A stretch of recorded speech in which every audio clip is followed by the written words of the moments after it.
안녕하세요. 부가티브의 롤렉스입니다. 오늘은 부동산 사이클로 본 투자자 혹은 다주택자의 부동산 매수 매도 타이밍에 대해서 이야기를 나눠볼까 합니다. 와우! 드디어 왔네요. 제가 그동안 주로 무주택자분들 그리고 1주택자분들을 위한 어떤 부동산 사이클과 또 그에 따른 아파트의 매수 매도 타이밍에 대해서 설명을 드려왔어요. 그래도 제법 여러 편의 방송을 지난 한 2주 동안 만들어 왔는데요. 오늘 드디어 이제 투자자 편을 만들게 되었습니다. 특히 저는 아파트보다는 누누이 강조했지만 상가나 어떤 수익형 부동산을 더 좋아하고 또 주로 투자하고 있는 사람이기 때문에 오늘 방송 이후로 또 상가 이야기도 또 수익형 부동산에 대한 이야기도 이제 자주 드릴 수 있게 될 것 같아요. 특히 또 다주택자분들 중에서 뭐 제가 어떤 이미 많은 자산을 일구었거나 또는 자신만의 확고한 투자 기준이 세워지신 분들을 대상으로 한 어떤 강의는 절대 아니고요. 뭐 제가 그럴 만한 실력도 물론 안 됩니다. 다만 지난 급등장에서 너무도 갑작스럽게 찾아온 이런 하락장이 굉장히 당황스러운 분들, 또 어떤 현 상황이 너무도 어떤 투자를 함에 있어서 혼란스러운 분들에게 어떤 좀 도움을 드리고자 제가 그동안 쌓아온 경험들을 통해서 여러분들에게 이야기를 함께 나누고 또 조언을 드려보고자 하는 시간임을 미리 밝혀둡니다. 자, 그럼 잠시 광고 보시고 본 내용으로 들어가 보겠습니다.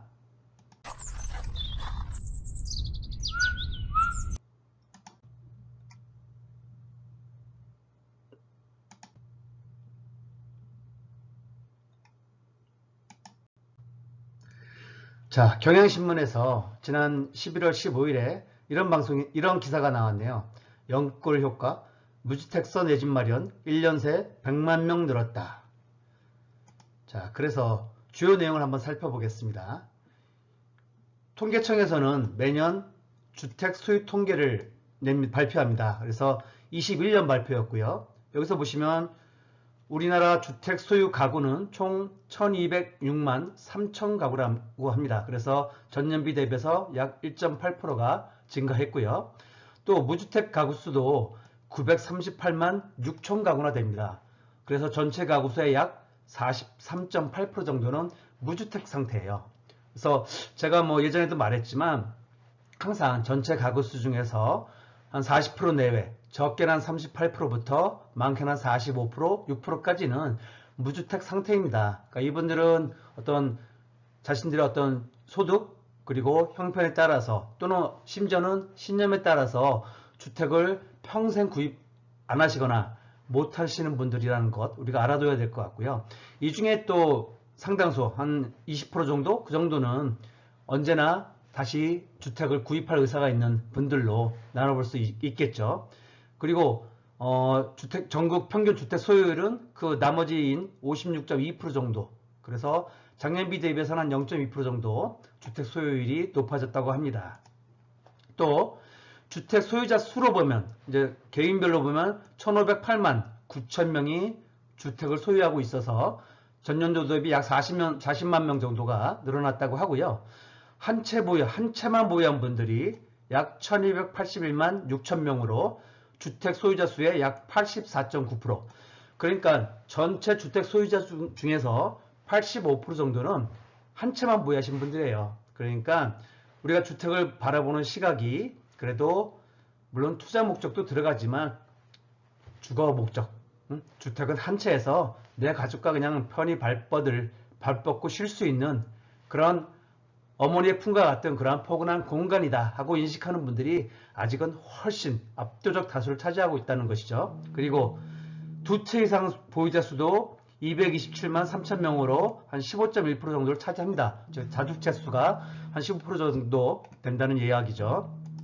그리고 평균 나머지는 보시면 될 것 같고요. 상위 하위 격차를 보시면 19년에 40.85배. 그러니까 상위 10%, 하위 10% 간의 격차입니다. 20년에는 46.7배로 벌어졌고요. 21년엔 49.5배로 벌어졌어요. 이것은 뭐 주택이 상승장의 어떤 급등기 상태였기 때문에 자연스러운 현상이라고 할 수 있겠죠. 자, 그리고 무주택자에서 유주택자로 되신 분이 여기 그래프에서 보시면 줄어왔어요. 그죠? 19년까지는 계속 줄다가 19년부터 대거 상승해왔죠. 이건 어때요? 19년까지 잠시 정체기를 겪었었죠. 그죠? 그러다가 20년, 21년에 뒤늦게 무주택자분들이, 실수요자분들이 뛰어드신 분들, 또 그리고 20, 30대 어떤 연구를 통한 그런 실수요자분들이 대거 참여를 하셨죠. 그러면서 무주택자에서 유주택자로 변환분들이 103.6만 명이 됐던 겁니다. 그리고 이 중에서 또 3.6만 명은 두 채 이상을 보유하게 된 그런 어쩌다 다주택자, 어다라고 하죠. 어다가 된 겁니다. 그런 분들이 한 3.5% 됩니다. 그리고 다주택자가 사상 첫 감소를 했답니다. 계속 늘다가 처음 감소했어요. 왜냐하면은 똘똘한 채 열풍이 한때 또 불었죠. 그래서 232만 명에서 작년, 올해, 21년에 20년 232만 명에서 21년에 227만 명으로 줄었다고 합니다. 그리고 집을 매도 후에 무주택자가 되신 분들 55만 명, 그리고 다주택자에서 1주택자가 되신 분들도 31.8만 명입니다. 이분들은 어때요? 수익을 실현하신 분들 혹은 그야말로 똘똘한 채로 갈아타신 분들이죠. 그래서 제가 부가TV에서 늘 강조하는 아파트는 사는 것, 매수도 중요하지만 타이밍도 중요하다는 것. 그것을 실천하신 분들이고 부가TV에서 보는 입장에서는 가장 찐 고수분들이다 하고 인정하는 분들입니다. 자, 그리고 조선일보에서 20년 11월에 역시 규제 폭탄에도 다주택자가 16만 명이나 늘었다는 기사가 있었는데요. 여기에서 보시면 이제 다주택자 비율이 보시면 강남구가 가장 많고요. 그리고 서귀포시나 제주포시는 뭐 제주시 같은 경우는 어떤 뭐랄까 지방에 서울이나 수도권에 집 한 채 있으시면서 그러니까 어떤 이주택을 그러니까 휴양지죠. 말하자면 뭐 그런 개념이죠. 그래서 그런 개념으로 마련하신 분들이고 또 서울 서초구에가 두 번째 또 이렇게 세 번째로 많다고 해요. 20.4%. 그리고 세종시 같은 경우도 서울에서 거주하시면서 공무원분들이겠죠, 주로. 그래서 특공을 통해서 이주택자 되신 분들이 많습니다. 그래서 보면은 역시나 강남구나 서초구에 이런 자금적으로 좀 여유가 있는 부자분들이 어떤 똘똘한 채에 재투자하신 분들이 많다는 것을 알 수가 있겠죠. 자, 그리고 10채가 넘는 그런 다주택자 분들도 37,500분 정도가 된다고 해요. 굉장히 많죠. 그리고 50채 이상, 51채 이상 소유하신 분들도 계속 줄어드는 추세이긴 하지만 여전히 1,882명. 그리고 심지어는 뭐 기사를 보면 뭐 수백 채, 또 수천 채 보유하신 분들도 있다고 나오죠.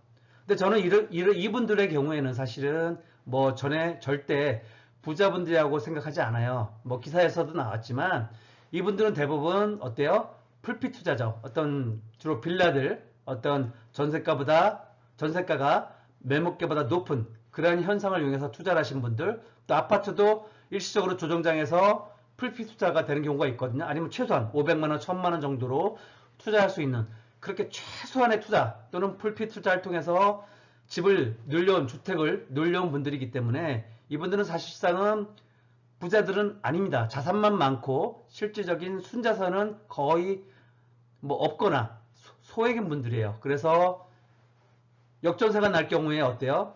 세입자에게 그것들을 좀 전가하게 되는 그러한 현상들이 많고 그런 것들이 기사화되는 경우도 있죠. 그래서 저는 사실 어린영 국토부 장관이 얼마 전에 이런 전세 사기 이야기가 불거지면서 이분들에 대한 어떤 뭐 대책을 마련하겠다, 또 뭐 어떤 조회를 할 수 있는 그런 시스템을 만들겠다, 앱을 통해서 만들겠다고 했는데 저는 적극 찬성합니다. 정말 이분들에 대해서는 공시 시스템을 저는 갖춰야 된다고 보고요. 그래서 전세 사기를 방지할 방도를 마련해야 된다고 봐요. 물론 이분들 모두가 그런 건 아니겠지만 어쨌든 리스크가 큰 건 사실입니다. 그래서 이런 분들에 대해서는 좀 정부에서 어떤 대책을 좀 마련해야 되지 않나 저는 그렇게 생각을 합니다.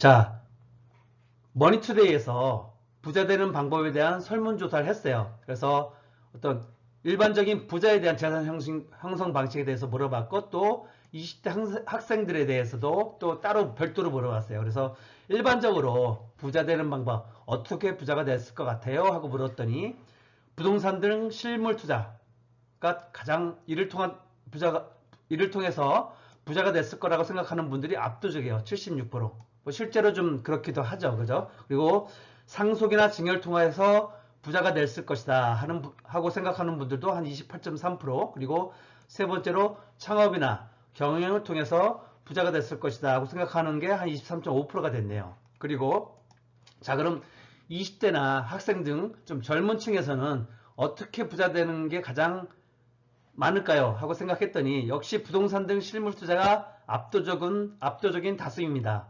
학생도 마찬가지죠. 그리고 상속이나 증여의 경우에도 역시 30% 이상, 뭐 학생의 경우는 40% 정도가 차지하고 있네요. 그죠?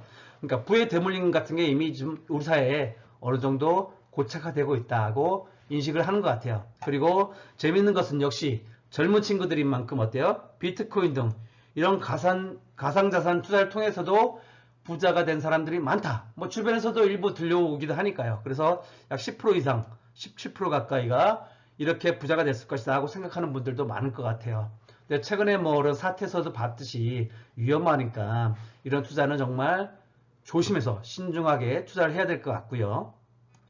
자, 다음으로 자, 다주택이냐 똘똘한 한 채냐, 그에 대한 이야기를 한번 나눠볼게요. 자, 다주택자의 부담 때문에 똘똘한 채의 수요가 증가했다. 아까 기사에서도 제가 말씀을 드렸어요. 그죠? 자, 다주택자들 입장에서 어떤 부담이 있죠? 종합부동산세 중과가 있어요. 그죠? 종부세. 그 다음에 양도세도 지금 중과됐죠. 근데 다만 지금 현 정부 들어서 내년 5월 9일까지는 중과를 유예해주고 있습니다. 그래서 일반 세율이긴 해요. 자, 반면에 1주택자들은 어때요? 이제 갈아타기죠. 즉 상급지역으로 갈아타기를 통한 이동 방식을 선호합니다. 그죠? 하지만 중요한 것은 뭐예요? 1주택자의 경우에는 매도를 하지 않으면 내가 평생 그냥 움직이지 않으시는 분들도 많죠. 특히 어르신들 중에 그런 분들 많은데 매도를 늘 고려하셔야 돼요. 그래서 매도를 하지 않으면 수익 창출이 없으니까. 그죠? 어차피 내 집이니까 뭐 나는 오르든 내리든 상관없어. 빚도 없어. 뭐 그렇게 아주 편하게 생각하시는 분들 있는데 제가 그런 분들을 위해서도 하나 따로 영상을 현재 준비해 놓은 게 있거든요. 그건 추후에 한번 영상을 참고하시고요. 자, 그러면 우리가 보통 서민분들 좀 종잣돈도 좀 적고 우리 서민분들 같은 경우에 어떤 1주택자의 패턴이 있죠. 먼저 빌라를 구입하시고, 왜? 아파트 살 돈이 없으시니까, 그죠? 빌라를 구입하시고 좀 수익을 실현하셔서 구축으로 옮겨가시고, 그리고 신축으로 갈아타게 하시고, 이런 패턴을 보통 우리가 자산의 어떤 증식 과정이죠. 그리고 또 갈아타기 패턴도 어때요? 보통 서민분들 같은 경우는 인천이나 경기도 쪽에서 시작을 하셔서 서울의 강북 또는 비강남 지역으로 갈아타게 하시고, 그리고 강남의 최종 입성을 목표로 두는 그러한 어떤 자산 증식 어떤 단계를 꿈꾸고 계실 거예요. 그리고 반면에 이건 1주택자의 어떤 길이고요. 다주택자분들은 어때요? 다주택자분들이 됐을 때 장점. 내가 다주택자 한번 할까 하고 고민하신 분들은 이런 것들 때문일 거예요. 이런 분들은 매매가격 상승도 물론 보시지만 또 하나 전세가도 2년에 한 번 또는 뭐 지금 임대차 3법으로 인한 4년이 됐을 경우에는 4년에 한 번씩 전세가를 올릴 수가 있죠. 그것을 통해서 다른 또 물건에 투자할 수가 있어요. 그죠? 그리고 또 하나는 월세죠. 자, 월세. 특히 이제 뭐 자녀분들이 중고등학교 들어가면서 자녀들에 대한 그런 과외비 같은 거, 학원비 같은 게 급격하게 상승하기 때문에 그런 자녀 학원비라도 모아보시기 위해서 다주택자의 길을 걸으신 분들도 계세요. 그죠? 그래도 월세 뭐 100만원, 200만원 받으면 그걸로 아이들 학원 보낼 수가 있으니까요. 근데 소득은 뭐 오르는 게 한계가 있잖아요. 그죠? 그런 분들도 있다 하는 거고요. 자, 근데 다주택자가 내가 되기 위해서는 고려해야 될 점이 많아요. 그리고 정말 치밀하게 전략을 세워야 됩니다. 먼저 이분들에게는 첫 집은 단독 명의로, 그리고 두 번째 집은 부부 중 집 없는 사람 명의로 하는 게 좋대요. 이것은 이제 KB부동산의 국민은행의 어떤 전문가들이 생각을 한 것이고요. 저도 10분 동의해서 본표를 가져온 거예요. 그리고 무엇보다 왜냐하면 종합부동산세가 인별과세다. 그래서 명의 분산하는 것이 오히려 절세에 도움이 된다는 거예요. 그죠? 물론 향후 정책 변화에 따라서 주택수가 아닌 가액 기준으로 바뀔 수도 있는데 아직은 이게 법 통과가 필요하기 때문에 아직은 안 되고 있는 상태죠. 자, 좀 더 편하게 한번 예를 들면 부부 공동 명의로 했을 경우에는 인별 6억 공제가 되거든요. 그래서 총 12억 원이 공제가 될 수 있어요. 가구에. 근데 단독 명의다 할 때는 11억 원까지 공제를 해줍니다. 그러면 어때요? 1억 차이가 나요. 1억 원 들 차이가 나니까 아니 나는 공동 명의 할래 할 수가 있어요. 뭐 1주택 또는 일시적 2주택까지는 여기가 해당돼요. 근데 다만 내가 한번 다주택자 해볼까 하시는 분도 있을 수가 있죠. 다주택자를 대비할 때는 단독 명의로 가야 한다는 거예요. 왜? 인별 공제일 때는 공동명 예를 들어서 공동명의 후에 내가 추가 매수를 할 경우가 생기잖아요. 다주택자를 한다면 그러면 2주택자가 돼요. 그분은 누군가는 그죠? 부부 중에 한 분은 2주택자가 되기 때문에 중과 대상이 됩니다. 뒤에 나오겠지만 이런 종부세 중과 어마무시하잖아요. 그죠? 그래서 그리고 또 단독 명의를 했을 때 내가 고령이다. 60세 이상일 때는 고령의 장기 보유 공제가 또 추가로 있어요. 자, 어떻게? 요렇게. 자, 60세 이상일 경우에는 그 5살마다 20%, 30%, 최대 40%까지 공제가 되고요. 또 장기 보유도 5년 단위로 해서 5년, 10년, 15년 단위로 해서 20%, 40%, 50%까지 공제를 해줘요. 그리고 합산해서는 최대 80%까지 공제를 해주거든요. 그래서 이런 혜택들을 다 따지면 사실 공동명의로 하는 거나 차이가 없다 하는 것이죠. 그래서 현재 인별 공제를 하는 주택수가 아닌 이런 인별 주택수에 따라서 공제를 한 지금 부동산 어떤 중과세, 종부세, 중과세가 맺어지는 현 시점에서는 이렇게 단독 명의로 하고 그 다음에 다른 사람 명의로 하는 것이 훨씬 이익일 수 있다는 것이죠. 자, 그리고 이거는 이제 역시 KB금융지주에서 매년 한국부자보고서를 펴냅니다. 그리고 하나은행에서도 펴내는데 하나은행에서도 22년께 나왔거든요. 그거는 이제 추후에 제가 정리해서 다시 한번 여러분께 요약해서 보고를 드리도록 하겠고요. 오늘은 KB금융지주의 20일 한국부자보고서에 대한 내용을 간단하게 엑기스만 몇 개 보여드릴게요. 자, 먼저 총자산 규모별 종잣돈 마련 방법입니다. 종잣돈 마련 방법. 이 부자들은 여기 보시면 50억 원 미만, 그리고 50억에서 100억 원 미만, 그리고 100억 원 이상의 자산가들을 대상으로 한 거예요. 그러니까 KB금융지주에서는 부자의 기준을 집 한 채에 있고 현금자산, 우리 현금화할 수 있는 자산이 10억 이상 예치되어 있는 사람을 부자로 판단하고 있고요. 여기서는 50억 원 미만, 50억 원에서 100억 원까지 또 100억 원 이상의 자산가들로 분류를 한 겁니다. 자, 그랬을 때 어때요? 1위는 전체적으로는 주식이에요. 그리고 약간 나눠집니다. 50억 원 미만에서는 주택, 거주형 주택에 투자를 하고 계시고요. 50억 원 넘어가면 주식이 가장 큰 포션을 차지한다고 해요. 그리고 2위는 거주형 주택입니다. 반대로 50억 원 미만에서는 주식을 조금 투자하는 거고 50억 원 이상에서는 거주형 주택이 2위를 차지하고 있고요. 3위는 이제 거주형애가 공통됩니다. 다. 세 그룹 다 거주형의 아파트, 그러니까 갭 투자를 해놓은 거죠. 여기가 3위를 차지하고 있다고 합니다. 자, 다음으로 총 자산 규모별 자산의 비중 차이요. 자산별로 어떻게 이런 비중 차이가 있나 봤더니 역시 상위 3개만 한번 보면요. 거주주택이 가장 큽니다. 뭐 그건 50억 원 미만, 50억 원 이상에 따라서 거주주택이 가장 자산 비중은 컸어요. 근데 보시면 50억 원 미만에서는 거주주택이 압도적으로 크죠. 31.5%예요. 근데 이 50억 원 이상에서는 27%로 다소 적은 것을 알 수 있고요. 더 재밌는 것은 거주외주택이요. 거주외주택을 보면은 50억 원 미만에서는 7.2%, 그리고 50억 원 이상에서는 13.6%의 자산을 차지하고요. 또 빌딩 및 상가입니다. 빌딩 및 상가. 여기에서는 50억 원 미만일 때는 6.7%, 그리고 50억 원 이상에서는 14.4%로 무려 2배 이상 차이가 납니다. 그러니까 자산이 많을수록 빌딩이랑 상가 등 수익형 부동산의 자산 비중이 훨씬 높아진다는 걸 우리가 알 수가 있습니다. 자, 그리고 또 하나 보실게요. 그럼 부자들이 꼽은 부의 원천은 무엇이냐 했을 때 제일 많은 게 뭐예요? 사업소득. 사업소득이 전년도에 37.5%였고 21년에는 무려 41.8%로 늘었대요. 그러니까 이런 정말 자산이 많을수록 사업에서 얻는 소득이 가장 큰 거죠. 그러고 보면 저도 사업을 하고 있는 사람이지만 아직은 지금 이제 새로운 사업 이제 2년째인데 저도 이제 과거에는 코로나 이전에는 사업 소득이 굉장히 높았어요. 근데 이제 새로운 사업을 하면서는 코로나 이후에 이제 새로 시작한 사업에서는 아직 2년째 적자 상태입니다. 그래서 아직 멀었네요. 저 같은 경우는. 그리고 어쨌든 부동산이 차지하는 비중이 25.5%에서 21.3%로 좀 줄었죠. 그죠?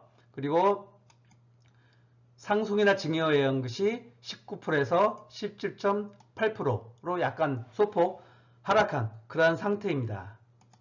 자, 이를 통해서 우리가 몇 가지 좀 곱씹어볼 그런 내용이 있습니다. 보시면 자산 규모가 커질수록 현금 흐름을 중시한다는 것을 알 수 있죠. 아까 말했듯이 자산 규모가 클수록 어때요?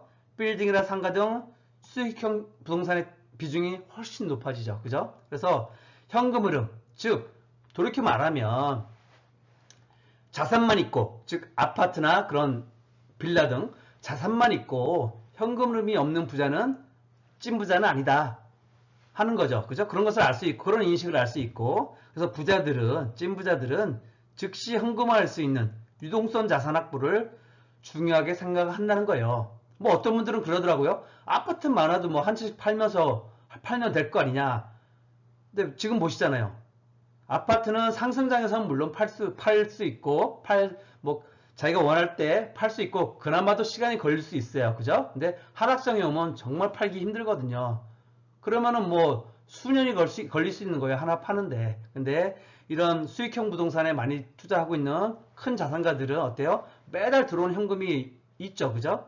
이런 현금 확보 중요하게 생각한다는 거죠. 살림살이가 늘 넉넉해야 진짜 부자라는 거예요. 자, 그리고 부의 기초는 아파트이지만 부의 완성은 수익형 부동산이다. 즉 아파트를 통해서 종잣돈 마련 한다는 것이죠. 그죠? 그리고 아파트 투자는 우리가 기준만 확실하게 세우면 정말 부를 증식하기는 쉽죠. 정말 쉬워요. 저도 사실은 뭐 아파트 투자를 위해서 뭐 강의도 많이 들었습니다. 적게는 수십만 원, 많게는 수백만 원, 뭐 천만 원대 강의도 들었지만 결국은 아파트 투자는 정말 우리가 본인만의 기준이 세워지는 순간 제일 쉽거든요. 자산을 증식하기가 너무 쉬워요. 그래서 부의 기초는 아파트를 통해서 쌓으시고 다만 완성은 수익형 부동산을 통해서 해야 된다는 것이 우리 부자들의 이런 현실을 통해서도 우리가 가능해 볼 수가 있을 것 같아요. 자, 그리고 큰 부자가 되려면 자산뿐만 아니라 역시 사업소득도 늘려야 한다. 그래서 우리가 너무 아파트나 상가 등 부동산에 올인하지 말자. 좀 사업거리, 그죠? 사업을 통해서 우리가 부자로 갈 수 있는 길도 찾아봐야 한다는 것이죠. 자, 다음으로 한번 투자자들을 한번 저 나름대로는 저는 분류를 합니다. 특히 다주택자, 그리고 수익형 투자자를 저는 분류를 하는 타입이고요. 자, 다주택자를 저는 주택형 투자자라고 생각을 하고요. 또 그런 수익형 부동산을 주로 투자하시는 분들을 수익형 투자자라고 저는 분류를 하고 있고요. 먼저 이런 다주택자를 보시면 이분들은 어때요? 주로 갭 투자를 통한 자산 증식을 꾀하시죠. 그래서 전세값 상승을 통해서 그를 통한 투자를 계속 늘려가고 계시고요. 왜냐하면 아파트는 한번 들어가는 순간 고이잖아요. 그죠?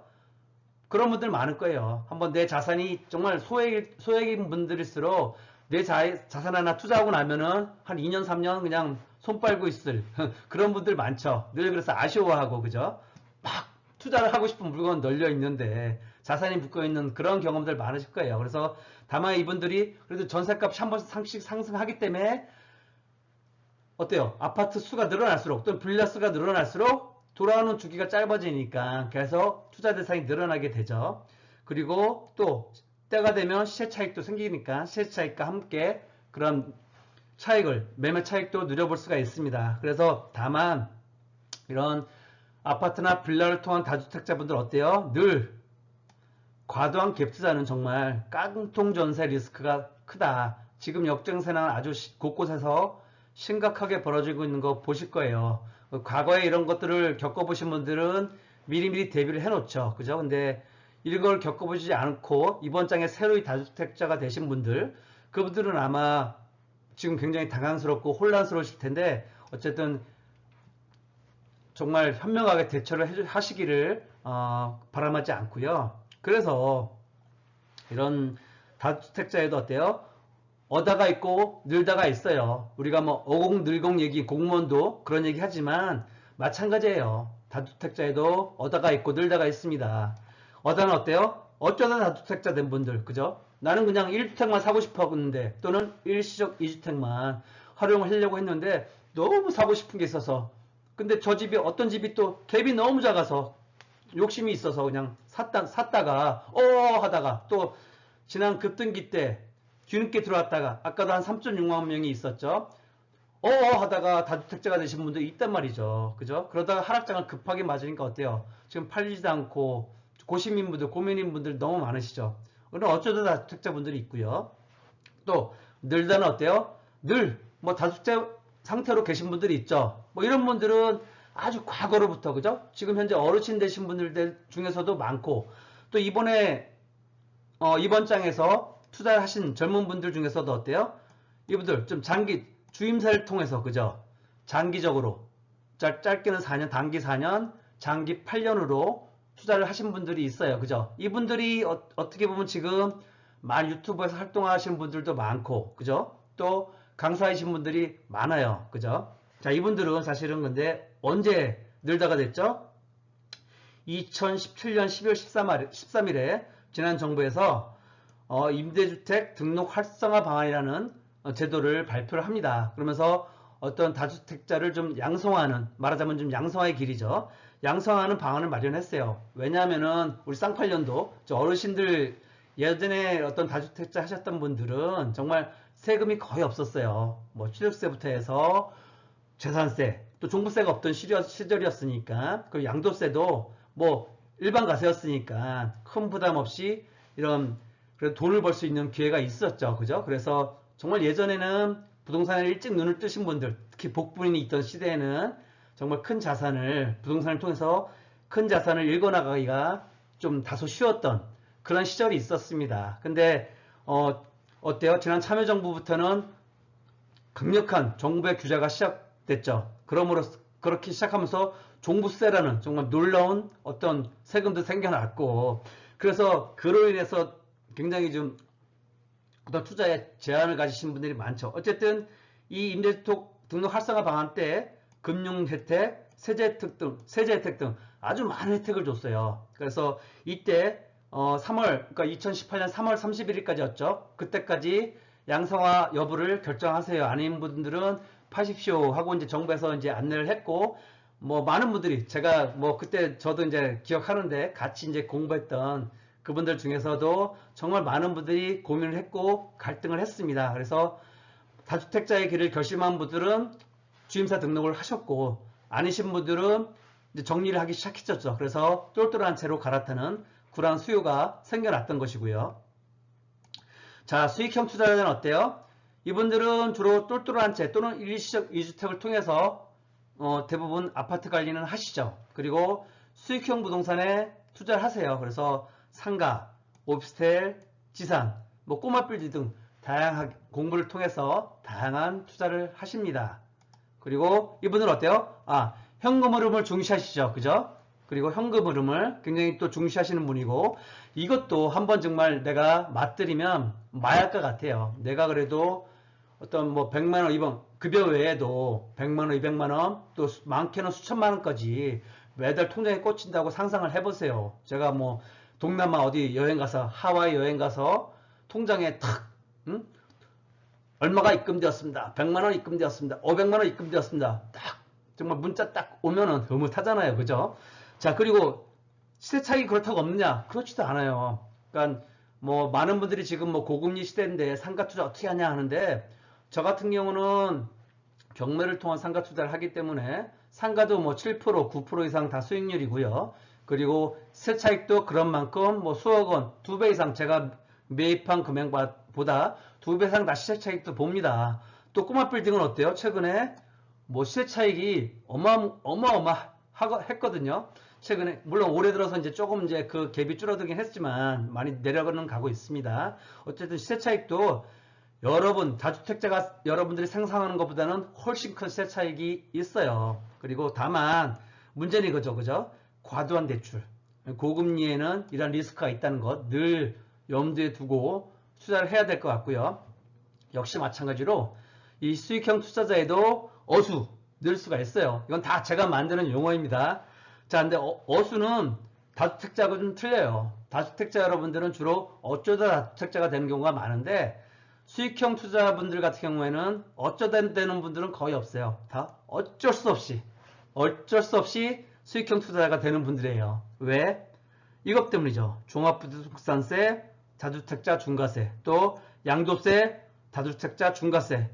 이게 무섭고 이게 싫어서 그렇다고 내가 주임사에 묶어놓고 8년, 10년 동안 나 묶어놓기 싫어. 또는 내가 자산이 많은 분들이 또 많기 때문에 또 6억 이하로 이거는 한정돼 있거든요. 주임사는. 그러니까 내가 난 똘똘한 아파트, 난 다주택자가 되고 싶은데 정부에서 이런 중과세를 규제를 해놓으니까 아휴 그래 귀찮아. 세금 때문에 그냥 이놈의 세금 이를 그냥 갈면서 어쩔 수 없이 수익형 투자자로 가시는 분들이죠. 그죠? 그래서 상가 사시고 꼬마 빌딩 사시는 분들도 많습니다. 그런 분들도 지난 급등기에 그죠? 열풍이 한때 불었었습니다.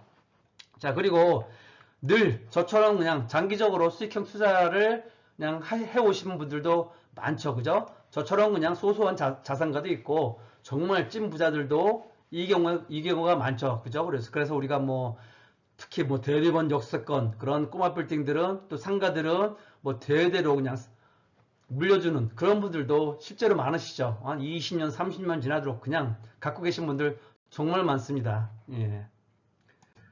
자, 다음으로 다주택자와 세금 부분 한번 살펴볼게요. 자, 여기는 지난 2020년 7.10 대책을 얘기 안 할 수가 없죠. 그죠? 이때가 바로 말하자면 이번 상승장에서 다주택자가 또 법인들 투자에 기로에 섰던 결정적인 한 방이었죠.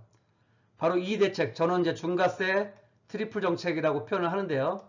이 트리플 정책으로 인해서 다주택자 또 법인을 통한 투자의 길은 거의 끊겼다고 봐도 사망 선고가 내려졌다고 봐도 과언이 아닙니다. 그래서 뭐 간단하게 보시면 취득세 2주택부터 8% 그죠? 조정 대상 3주택부터는 12%예요. 법인은 뭐 무조건 12%고요.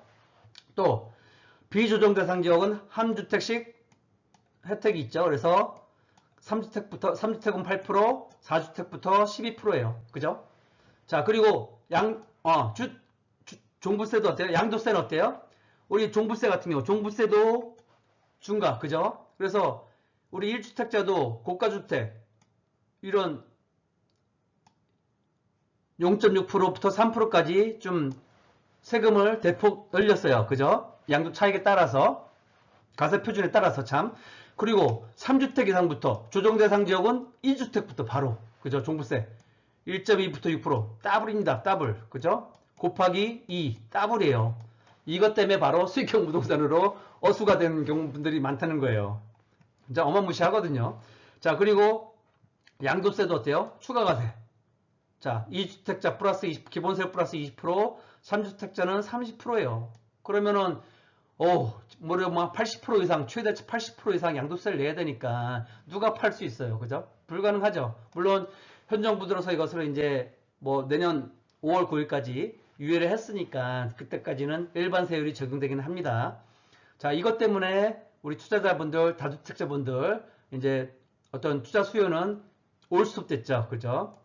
자, 그래서 저는 항상 부동산 사이클에서 최적의 매도 타이밍이 있다고 해요. 그리고 가급적 저가에서 저점에서 매수해서 가급적이면 고점에 매도할수록 그 시세 차익이 가장 극대화되겠죠. 그죠?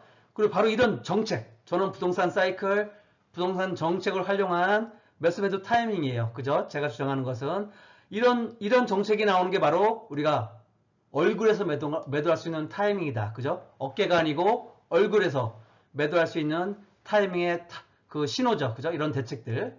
자, 이때 파신 분들이 위너죠. 진짜 진정한 위너일 수 있어요.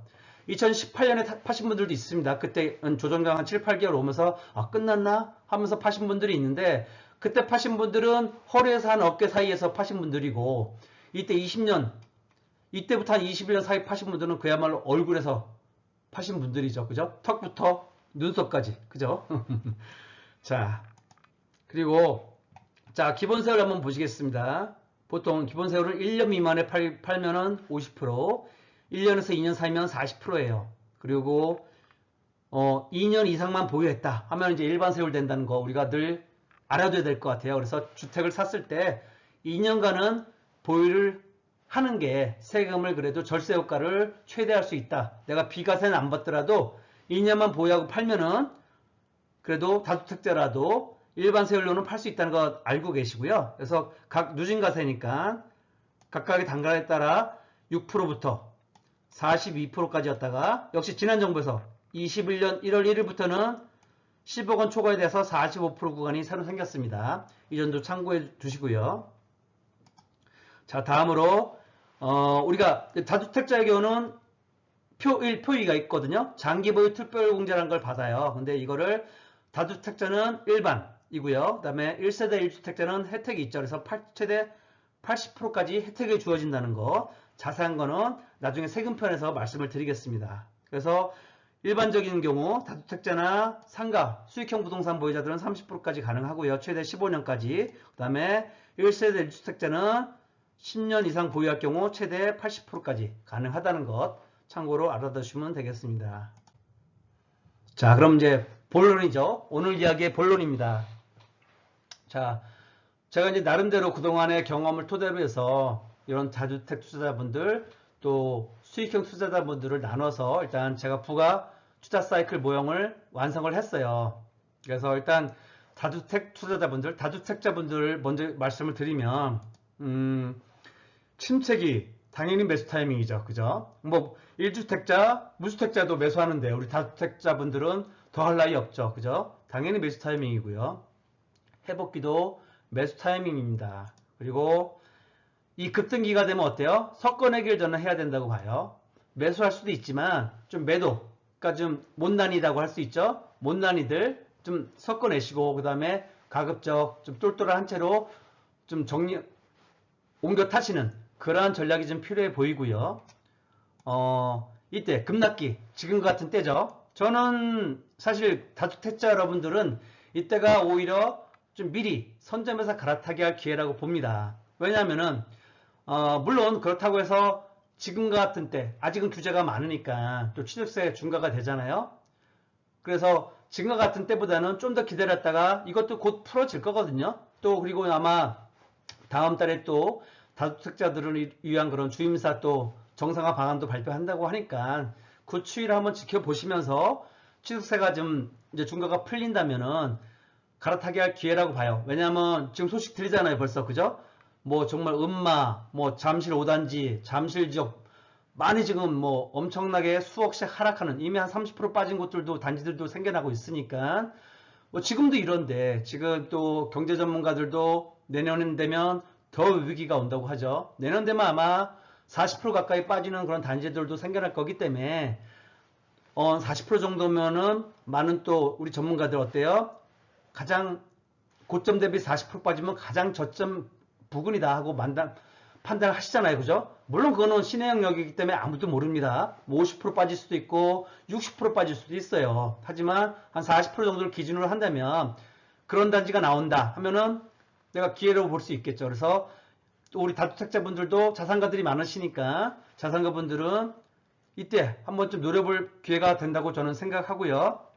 이때부터는 침체기나 회복기 때는 어때요? 갭이 이제 점점 작아지기 때문에 투자의 기회다. 그때부터는 그죠? 갭 투자의 기회로 저는 생각을 하고요.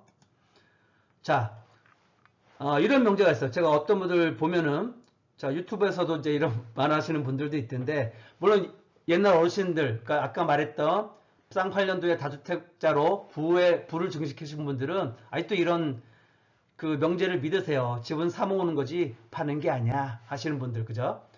자, 근데 정말 지금은 모든 것이 많이 바뀌었어요. 그래서 정말 쌍팔년도식 위험한 발상이다. 그죠? 지금은 규제가 또 촘촘하게 들어오기 때문에 우리가 그런 규제를 이용할 줄 알아야 된다는 것이죠. 그래서 정말 잘못하면은 피통 싼다. 그죠? 그래서 정말 주임사 없었으면 어쩔 뻔했어요. 주임사 양성 안 했으면은 정말 큰일 날 뻔했죠. 그죠? 정말 어떻게 되겠지 했다가는 종부세 폭탄 맞아서 정말 많이 힘들었을 겁니다. 그래서 어쨌든 위험하다. 그래서 좀 섞어내기 하시고 갈아타기 하면서 정말 현명한 투자를 해나가는 걸 저는 권해드리고 싶습니다.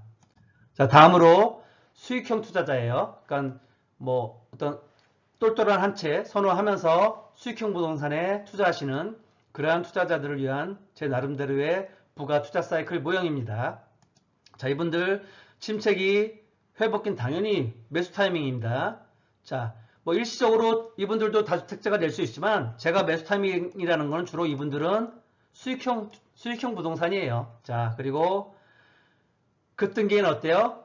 좀 매도. 뭐 일시적으로 다주택자가 됐다면 똘똘한 한 채 남기고 매도를 하셔야 될 거고 또 수익형 부동산도 이때는 매도 타이밍입니다. 그리고 똘똘한 한 채는 가져가야겠죠. 그죠? 그리고 급락기가 오면은 예금. 그죠? 이분들은 예금도 하시고 아까 했지만 주식이나 또는 예금 또는 채권 등의 예금을 통한 현금화할 수 있는 그런 자산들을 요일당 준비해 놓으시고 또 내년 후년기에 그런 정말 내가 너무 좋은 아파트 매수할 수 있거든요. 정말 다시 없는 기회의 아파트가 옵니다.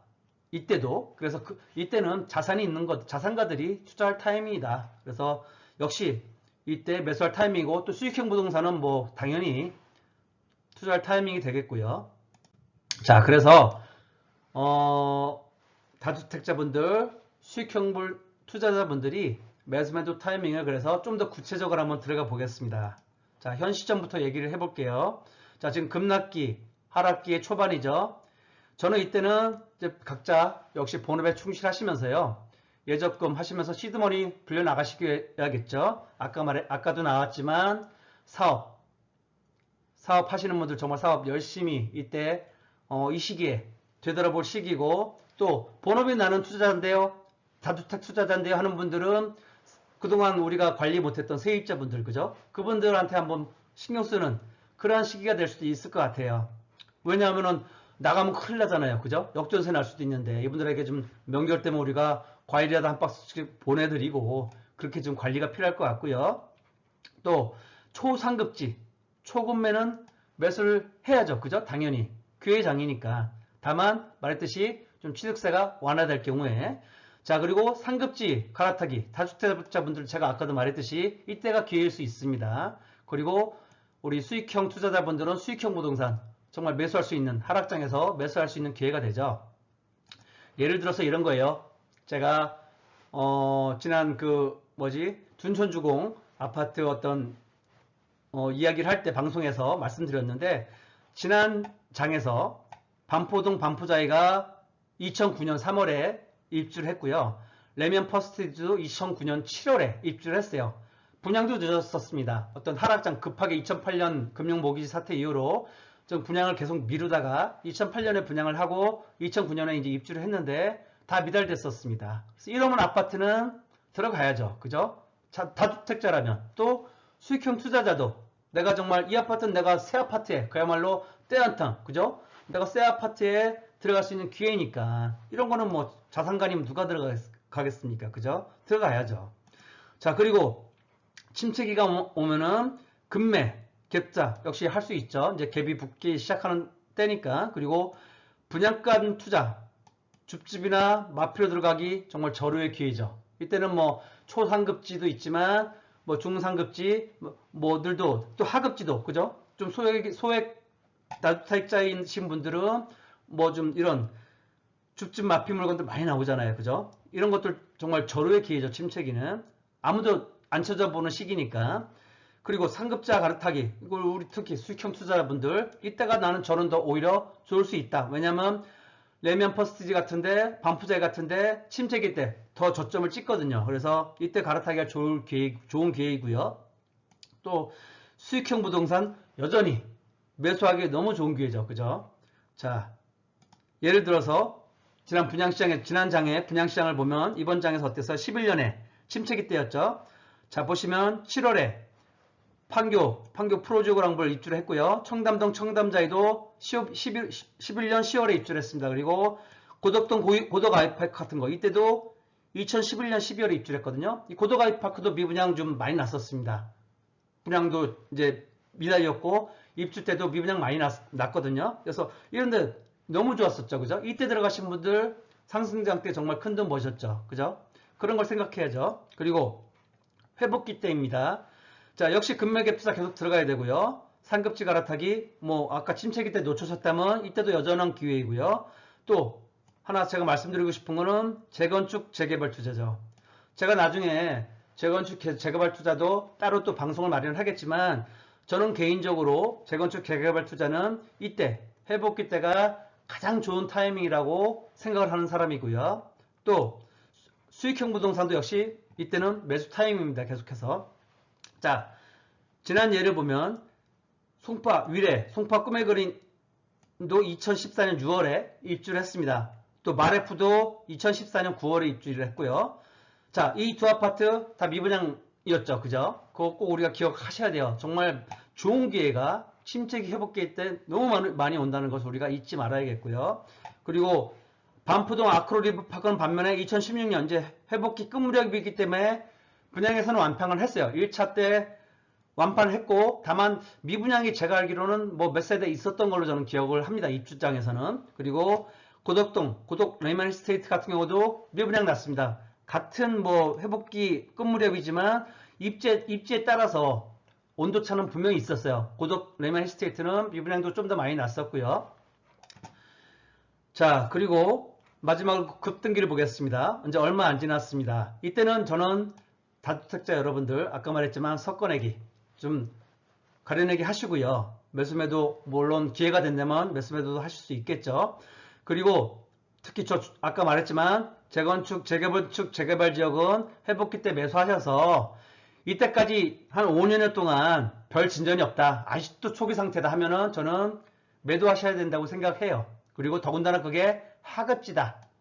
뭐 상급지면 그래도 어느 정도 뭐 갈 가능성이 있지만 하급지면은 매도를 심각하게 정말 고려하셔야 됩니다. 왜냐하면은 하락장을 맞으면은 하락장 때는 사업성이 급격하게 악화됩니다. 그리고 건설사들도 힘들기 때문에 또 하락장이기 때문에 분양도 쉽지 않아요. 그래서 조합 측에서도 모험이에요.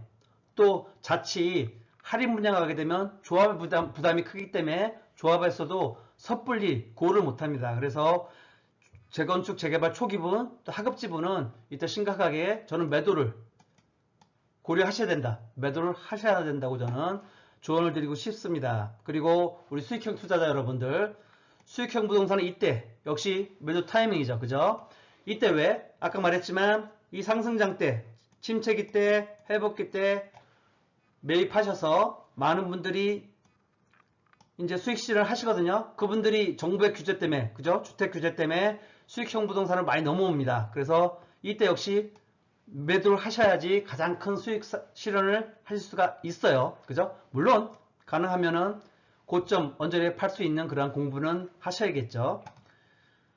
자, 그러면 설명 안 드린 게 있었네요. 자, 그리고 중간에 이 부분은 사실은 우리 일반 다주택자분들이나 수익형 투자자분들한테는 해당되지 않을지도 몰라요. 저는 지금 말씀드리는 이런 갭 투자 최적기 또 경매 최적기를 말씀드린 거는 좀 소액 시드머니가 소액이신 분들 그죠? 좀 5천만 원, 1억 정도로 정말 뭐 소득이 좀 적은 분들은 알뜰살뜰 모아도 그렇게 돈 모은다는 게 사실 쉽진 않잖아요. 그죠?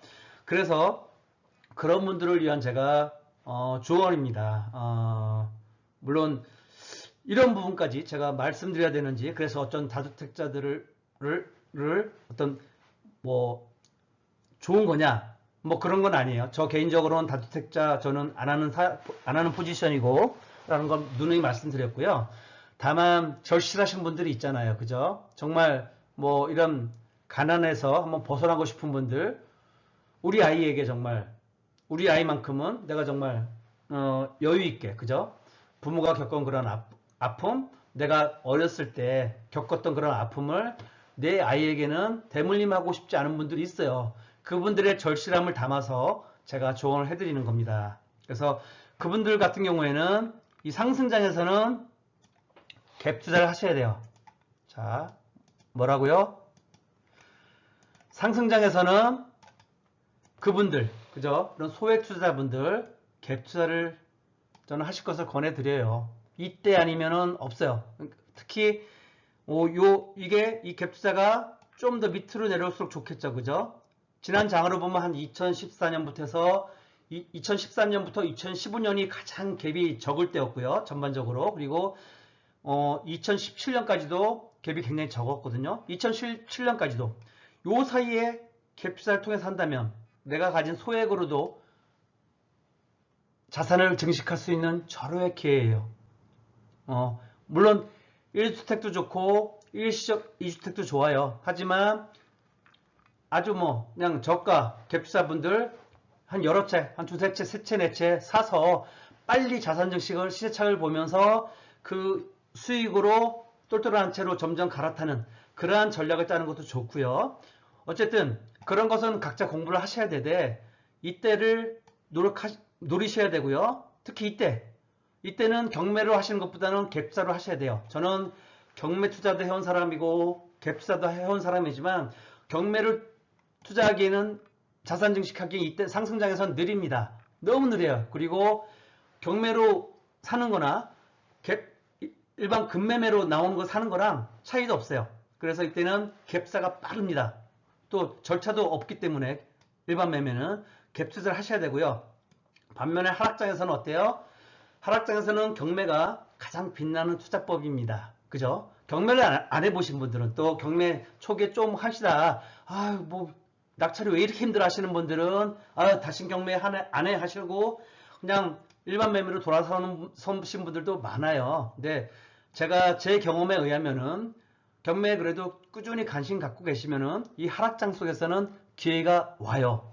심지어 제가 뭐 동료분들 중에서는 뭐 우리가 흐르는 물건이라고 표현을 하는데 나중에 이제 경매 편에서 제가 따로 방송하겠지만 계속 그래도 이것도 내가 일반 매매 하면서 그렇게 열심히 임장 다니듯이 매일매일 임장 가면서 공부하는 그런 열정이라면 매일매일 경매한다고 생각을 해보세요. 그러면 흐르는 물건이 하나씩 나와요. 정말 해도 안 되는데 어쩌다 하나씩 걸리는 물건이 있거든요. 그렇게 하나씩 하는 거예요. 싸게 사서 그죠? 현 시세보다 훨씬 급매보다도 싸게 사서 급매로 팔면 하락장에서도 그래도 팔리거든요. 그리고 제가 말하는 이 최저기라는 건 하락장의 중간 정도, 그죠? 이때부터 약간 침체를 가는 이 사이가 정말 최저기거든요.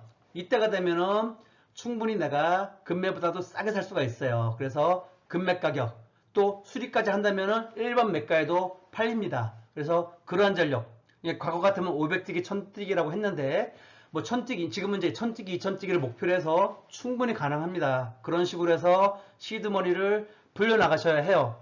소액 투자자분들 우리가 열심히 모았는데 내가 시드머니가 3천만원 밖에 안 돼요. 5천만원 밖에 안 돼요 하는 분들입니다. 지금부터 준비를 해나가셔야 해요. 그래서 아마 다음 장에서는 이런 갭투자 소액은 좀 더 늘어날 거예요. 왜냐면은 자산가액이 늘어났잖아요. 그죠?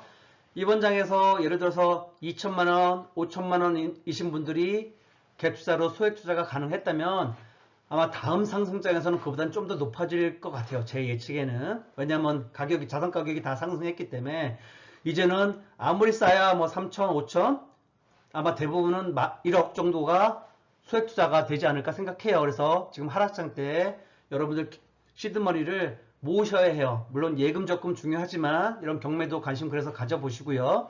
경매를 통해서 좀 시드머니를 모으는 것도 고려를 해보십시오. 자, 그래서 공격적 투자자분들 있으시죠? 다주택자분들 중에. 그리고 나는 소액이에요 하시는 분들은 이 갭 투자 최적기 상승장 초반이죠. 그리고 경매 최적기 하락장 후반에 있는 이때 정말 적극적으로 매수매도를 좀 반복하시면서 자산 불리기 그리고 시드머니 불리기에 집중을 하셔야 합니다. 자, 그리고 다주택자 같은 경우에 어때요? 이때 상승장에서 주임사 활용해야죠. 그죠? 지금은 주임사가 거의 폐지 수순을 밟았지만 이번 정부에서 다시 부활해준다고 하니까 그 어떻게 변하나 한번 보시고요. 또 계속 또 완화되고 부양책도 나올 거기 때문에 많은 혜택이 주어질 거거든요. 그래서 주임사 제도를 활용하셔서 장기적으로 가져가셔도 되고 나는 뭐 장기적으로 미래 어떻게 될지도 모르는데 지금 지금 해결할 거야 하시는 분들은 섞어내기 하셔야죠. 그죠? 좀 적당히 무난히 정리하시고 좀 똘똘한 한 채로 갈아타기 하시면서 섞어내기 하시고 수익형 투자자분들은 어때요? 일시적 2주택 비과세제도 또는 1주택 전월세 포지션 적극적으로 활용하시면서 수익형 부동산으로 계속 자산을 불려나가셔야겠죠. 그래서 저는 수익형 투자자분들, 저 같은 수익형 투자자분들은 총 월세를 3천만 원을 목표로 하셔라. 그죠? 그리고 그 중에 이제 대출도 껴있을 테니까 순수익은 한 2천만 원, 1,500에서 2천만 원 정도 목표로 하시면서 그래서 꾸준히 매수하고 저는 특히 이제 법인임대를 권하고요. 그래서 법인임대가 장점은 우리가 법인세만 내면 되니까 단기 매도도 가능하잖아요. 그죠? 그래서 바로 좀 매도를 내놓고 점차 똘똘한 그런 수익형 부동산으로 갈아타시면서 그런 포지션을 좀 활용하시는 게 어떨까 싶습니다. 자, 그래서 결론적으로 다시 한번 아까 소액 투자자분들 다시 한번 말씀드려요.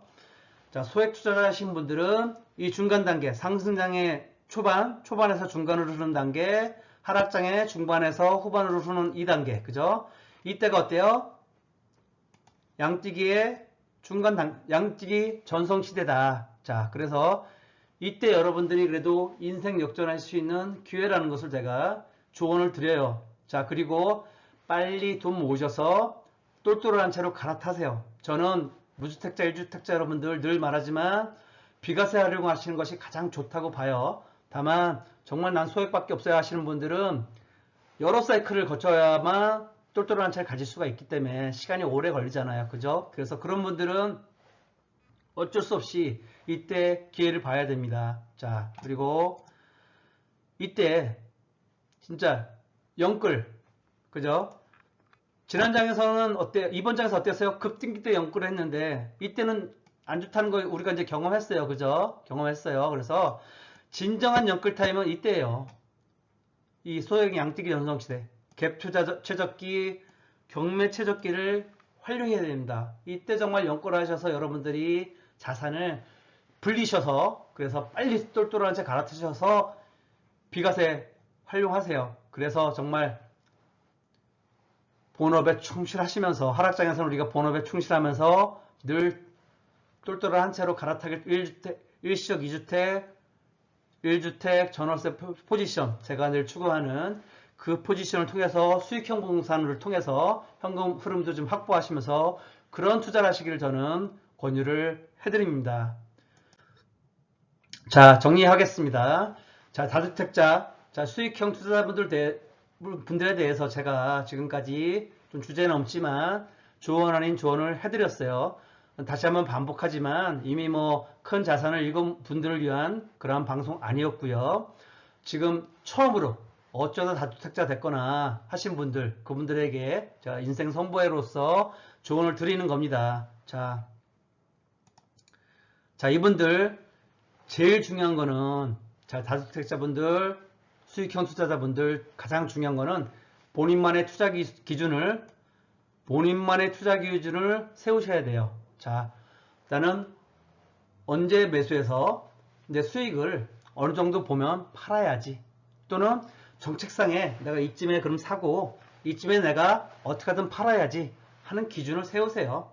다소 내가 수익은 줄어들었더라도 그 수익이 있잖아요. 만족하시고 또 다음 기회 노리시고 하는 걸로도 우리 인생 길어요. 그러니까 좀 마음 편하게 가지시고 본인만의 투자 기준을 세우자. 그리고 제일 중요한 거 실천이죠. 실천.